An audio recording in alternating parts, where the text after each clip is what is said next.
Hey, what's up, guys? So I got really lucky. Well, let's open it first. You know what I mean? Don't put all your eggs in one basket. But can you believe it's a Sunday?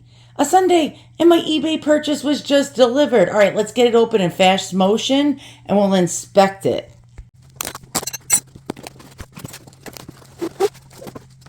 Holy moly! Okay, so not only was this delivered on a Sunday, by the way, it's ice cold. It is absolutely ice cold. It is freezing. It must have been sitting in the truck. It was supposed to be delivered yesterday, but this is pretty cool. Now we're going to clean this with some Simichrome. And you know me and my Simichrome. I swear by it. I love it. It really restores old metal. Oh, wow. Okay, so I saw this on eBay. These things, you never get a chance. Never.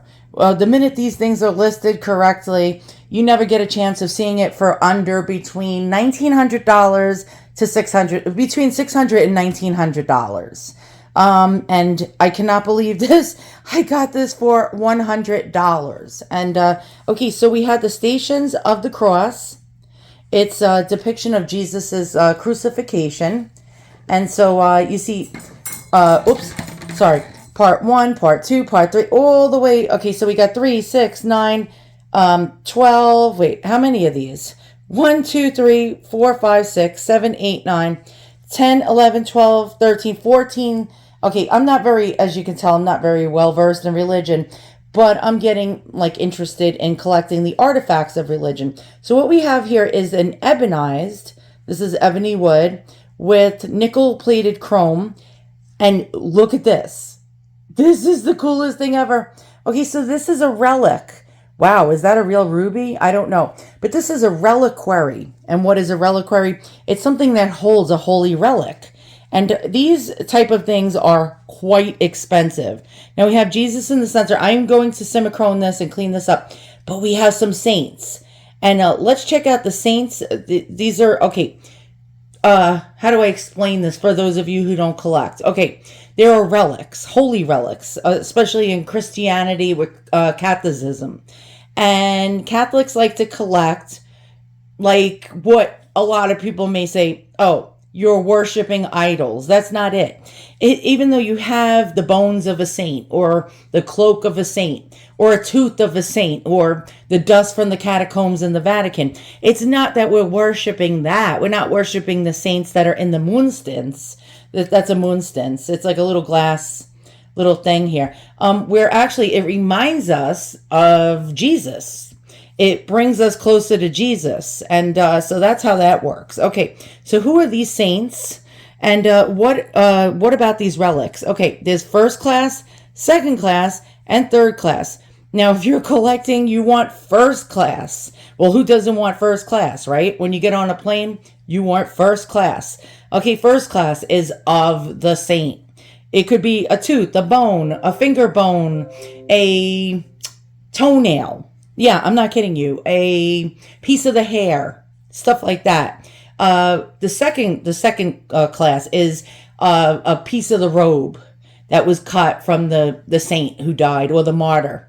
It could be a piece of the coffin or a piece of the soil or something like that. And third class is when somebody actually, say this is a holy relic right here, and I take my crucifix, and so this is not a holy relic, but like the bones of a saint, and I go like this, and I touch it to that. Now it becomes a third class relic, meaning that it was touched to a saint or a martyr. Okay, so you want first class. Now I don't know first class or not, but damn, I shouldn't have said that. Okay, I take it back. I'm sorry.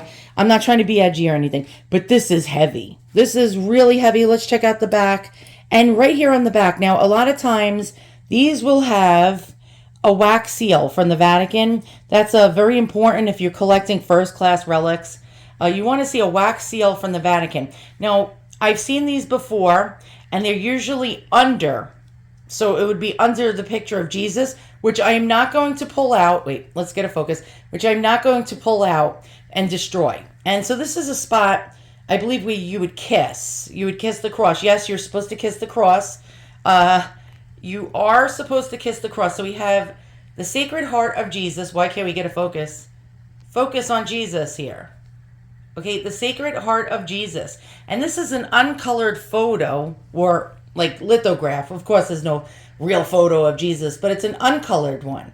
So it's telling you it's old. All right, so this is probably, I'm going to say about 1900-ish, 1910, right around there, maybe a little early, maybe slightly later. So 20th century, early 20th century. All right, so let's go ahead. Let's check out the saint that we have in here, which I really didn't care. I just wanted this because the Stations of the Cross with an ebony and nickel plated crucifix is actually quite valuable in itself. All right, let's zoom in and check out the saints. Okay, so if you notice, you're going to see this beautiful, like, monastery work. It's like metal. I don't know if you could see this metal. Look at the metal thread or metallic thread. You see, like, what looks like a precious gem. It could be glass. And you see the thing that says DEI. That's Agnus Dei. Agnus Dei, it's actually a wax disc. Agnus Dei is Lamb of God. It's usually like a Easter candle or a candle that had the like the image of a lamb on it and some kind of prayer. And so it's wrapped in some kind of cloth. Really interesting. Let's see, is there any other? Yeah, that's Agnus Dei. It says it right there. And the saint that we have, now sometimes these will have multiple saints, or it'll have one. We have what appears to be Saint Anastasis. Wait, Anastasis? I don't know who that saint is. Let's find out who this saint is. Now, underneath the paper, don't know if you can see it, is a relic of that saint. Don't know if it's first, second, or third class, but it doesn't matter with these crucifixes. Let's just pull this up. It doesn't matter with these crucifixes. They still sell for between $600 to $1,900. Now, I was so lucky to get it for this price. It was meant for me. That's the way I look at it. All right, let's check out who this saint was and find out more about this saint. Okay, so who is this saint? I have no clue. We'll find out together. All right, so Saint Anastasia died December 25th, AD 304, as a Christian saint and martyr who died at Sirmium in the Roman province of Pannonia, Secunda, modern Serbia. Okay, interesting. Okay, Anastasia has long been venerated as a healer and exorcist. Her relics lie in the Cathedral of St. Anastasia in Zadar, Croatia. She is one of the 7 women who, along with the Blessed Virgin Mary, are commemorated by name in the Roman canon of the Mass. Okay, here we go. We got more. And how and why was she martyred? She became a spiritual student of St. Chrysogonus and often visited him in prison when he was being held for his Christian faith under the persecutors of Diocletian. St. Anastasia became a martyr by fire. What? Was she... Wait, did she catch on fire? Okay, yeah. We'll have to find that out. I'm not saying I'm a saint, but I'm a burn survivor. I caught on fire. And so that really, like, oof. Yeah. Okay, so why was she canonized?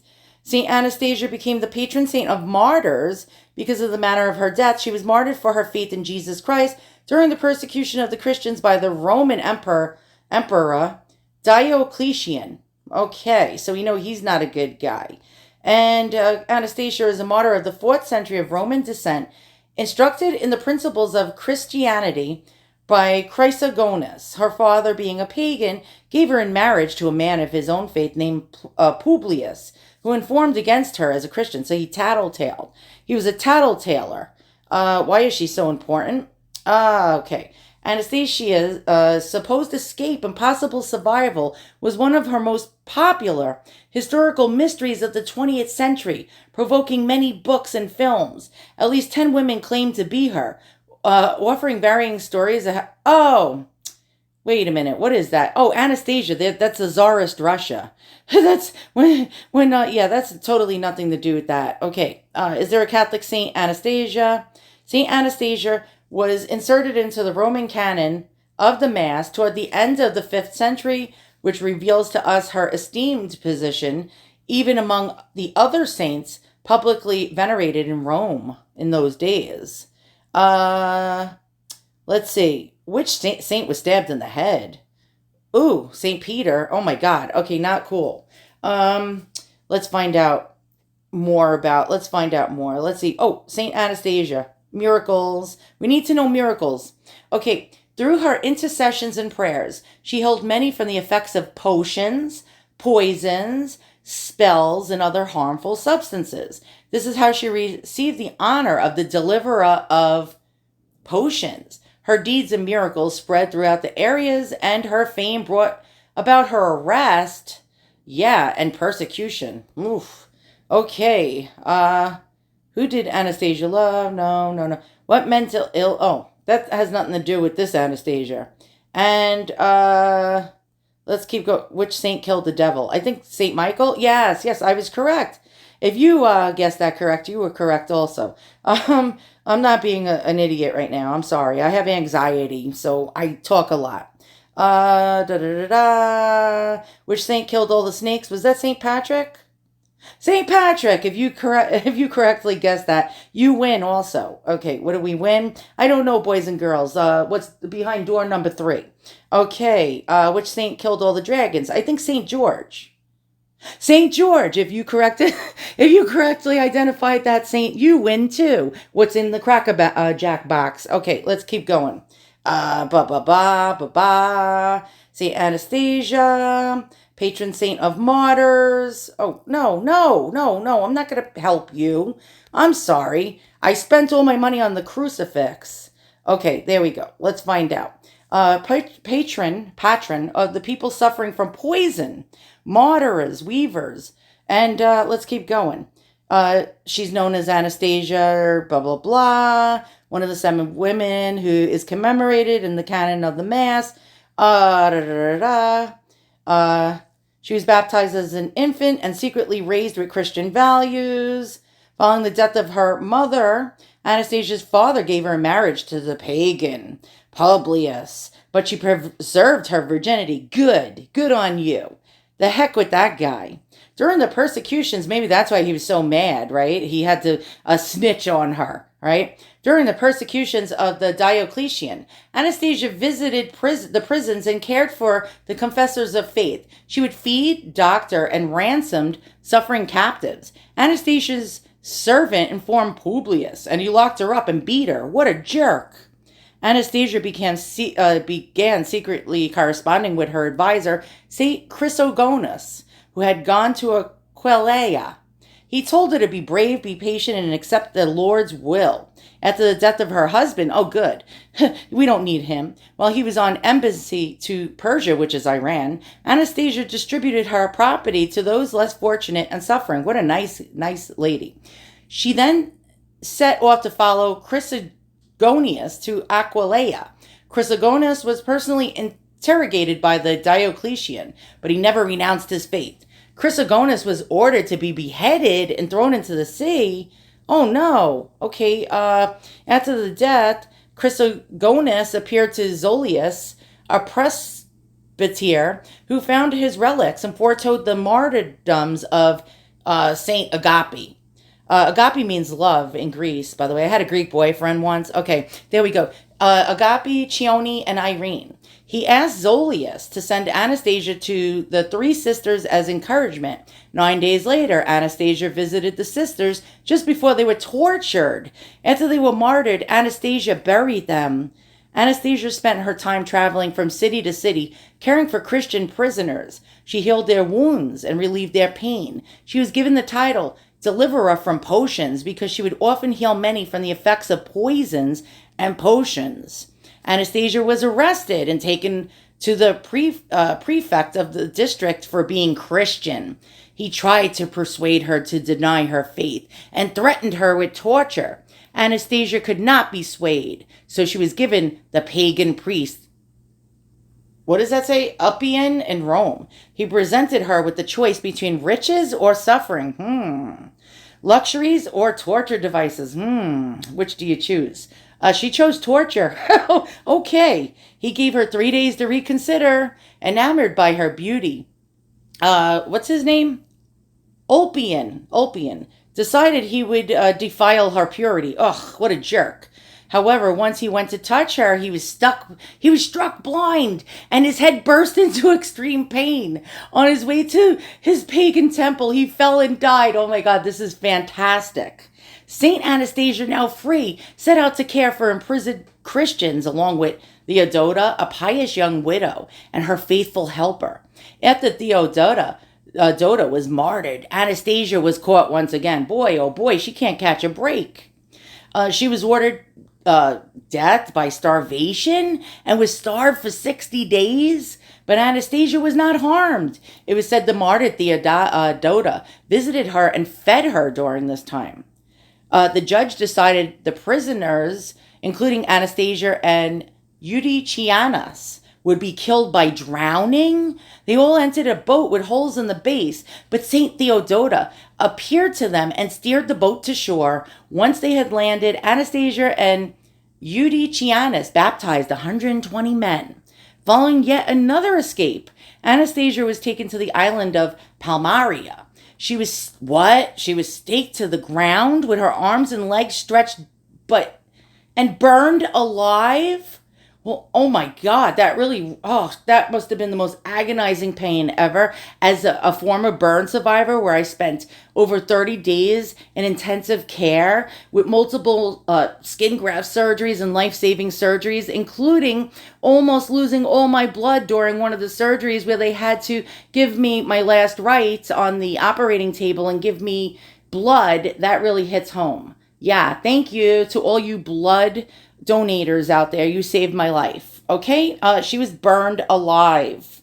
St. Anastasia's relics were taken to Constantinople, where a church was dedicated to her. Later, a hand and her head were transferred to the monastery of St. Anastasia near Mount Athos. The entire account of St. Anastasia's life and tragedies are believed to be pure legendary. Well, you don't want someone to get burned and tortured, but, it makes for a great, gossipy story. All that is certain is a martyr named Anastasia died for her faith in Sirmium, and her memory is sacred. Okay, so why did you just tell us all this long story, and then it's it might not be real? Okay, let's go back to the cross. Okay, now that I found out that she was burned alive, I like her even more. As a former burn survivor. Yeah, I'm not being a jerk, guys. I'm just being me. I sort of think she's pretty, wow. If this is a true story, can you imagine how tough this woman was? I mean, how tough she was? She must have been real tough. I'm trying to get the glare out. Can we get the glare out of here? Of course not, because I have a skylight above us right now where we're standing. But look at this workmanship. We have some kind of ruby. Is that a real ruby? Probably not. It's probably a Bohemian garnet, or it could be actually a piece of glass. But beautiful nonetheless. It could be crystal. It is stunning. And that wire work, or that what you call monastery work, is really outrageous. Look at that. Okay, this is one grand gloryful cross. I'm going to say it was made between 1890 and 1920. Let's clean it up. It deserves to be loved and to be cared for. So I'm going to get the SIMICHORME out, and we're going to make this thing look like brand spanking new, boys and girls. And I'll be back showing you how beautiful and shiny this is as soon as I'm done. I'm going to do a slight cleanup with the SIMICHORME. By the way, banned in California. Sorry. All right, so the medallions on the top are getting much cleaner compared. Yeah. I know. All right, I use all sorts of contraptions, but this is, look how much cleaner this is than this. Okay, big difference. Look how shiny. Okay, SIMICHORME, baby, and Murphy's oil soap for the wood.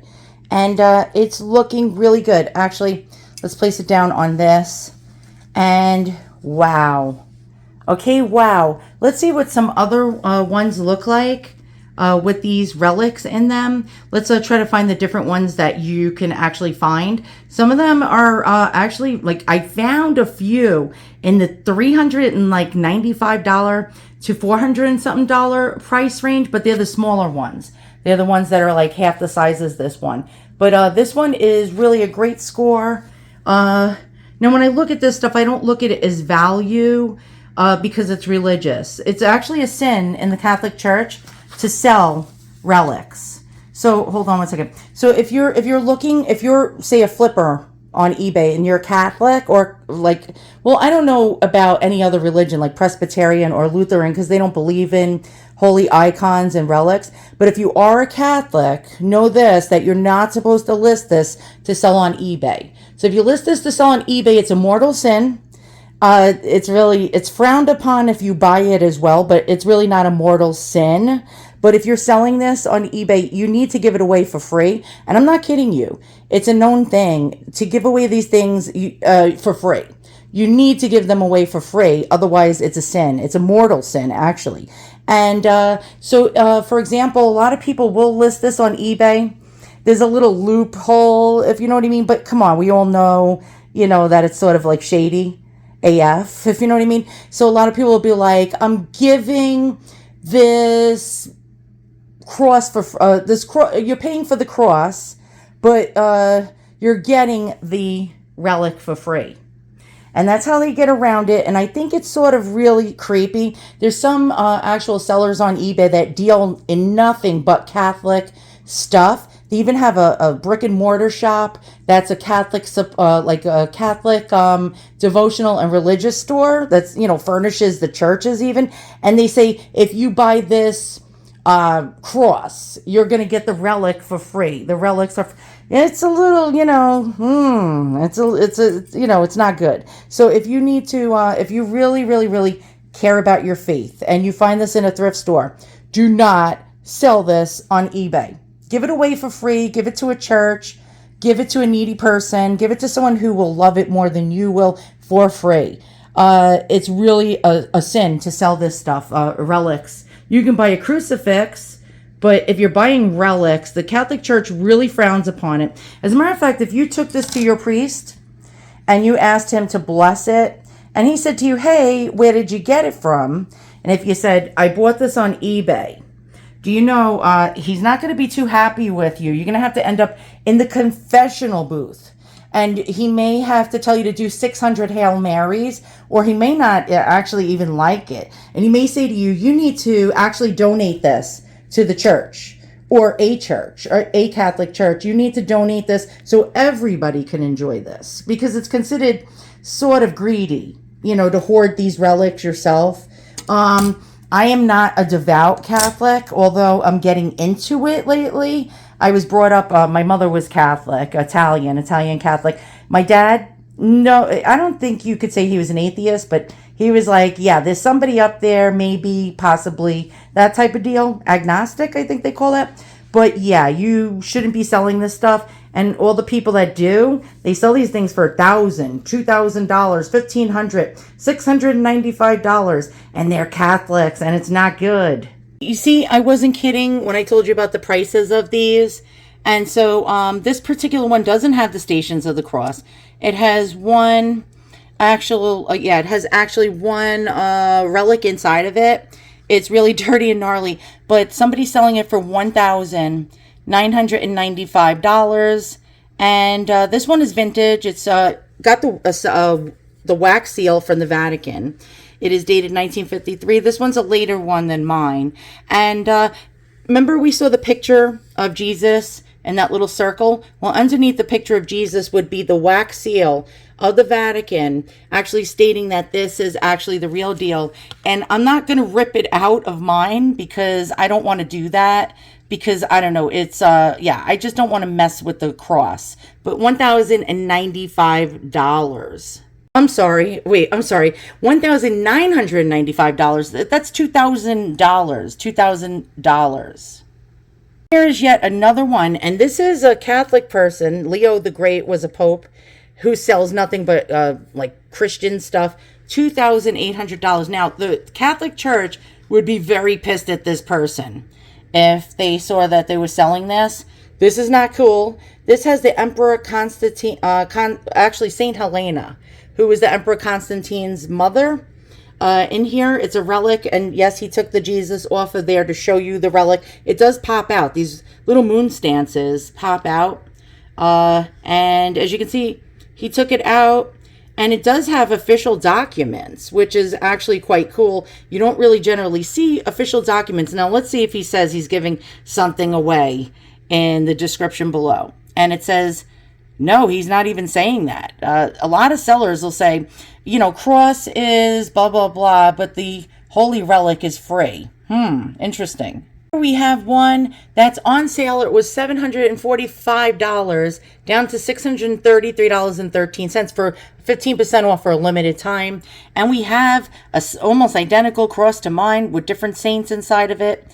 And look, on the back, there's even more relics where that little picture of Jesus Christ was, which is quite cool. And there we go. And these things are not cheap. Here's another one, $1,000. Well, almost $1,000. And this has a reliquary of St. Pius X, or St. Pius X. Right there, smack dab. We don't have the Stations of the Cross, but we have a beautiful fruit wood type of wood. And this one is smaller than mine, $975. So as you can see, these reliquary crosses are quite expensive. I was really, really fortunate to get it for only $100. And yeah, I mean, that was an amazing, amazing score. And am I ever going to sell it? The answer is no. Again, if you're a Catholic, and you know this, I mean, we all know that greed is not good, right? Even though, what was that guy, Morton Gecko from the movie Wall Street?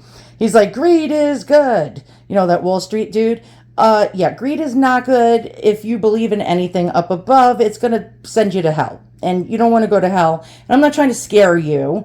And I have to admit, I'm a sinner. I'm greedy. I wanted this for myself. You know, I didn't want to pay $1,000. I didn't want to pay $2,000. I didn't want to pay $600. So yeah, greed sometimes, well, yeah. And I'm not going to give this to the Catholic Church. And I'm not going to give this away because they feel I should share it with others. That's another sin. Sin number 2. Sin number 3, I don't know. I'm going to do probably some stupid stuff today. I don't try to sin, but I'm a sinner. That's what we all are. We're all sinners. I hope you enjoyed this video. I hope you learned something. We have St. Anastasia. She was burned to death, and she was a really cool lady. I was almost burned to death, so I sort of like her a lot now. And so this is going to go in a shadow box, and I'll see you guys all soon. Happy hunting. Maybe you'll find something as cool as this. I don't know. Not for $100. I got really lucky.